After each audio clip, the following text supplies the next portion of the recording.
گر بمیرم در غریبی تاجیکستانم بره.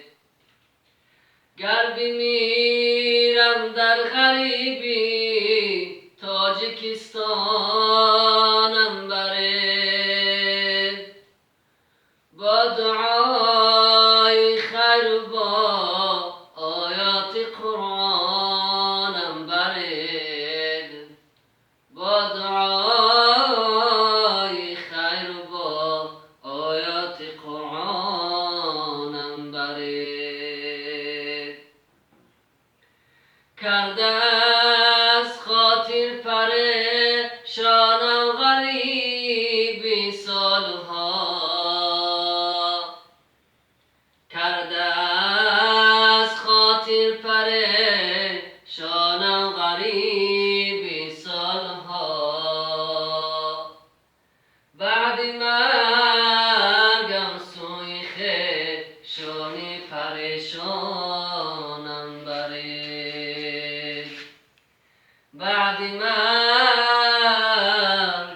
سوی خویشانی پریشانم بره.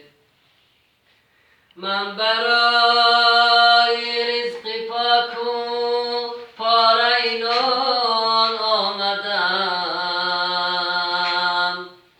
من برای رزق پاک و پاره نان آمدم. سوی اهلی خاندان با پاره نانم بره. سوی اهلی خاندان با پاره نانم بره.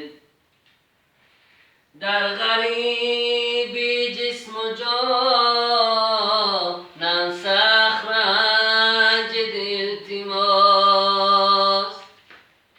در غریبی جسم و جانم سخت رنج التماس. بعد مرگم کنج خاکی تاجیکستانم بره. بعد مرگم کنج خاکی تاجیکستانم بره. هر کجا میتوانیدم گذاره در وطن. هر کجا میتوانیدم گذاره در وطن. گر مرا انسان بداند تاجیکستانم بره. گر مرا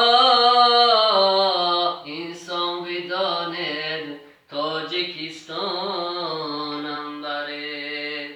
گر بمیرم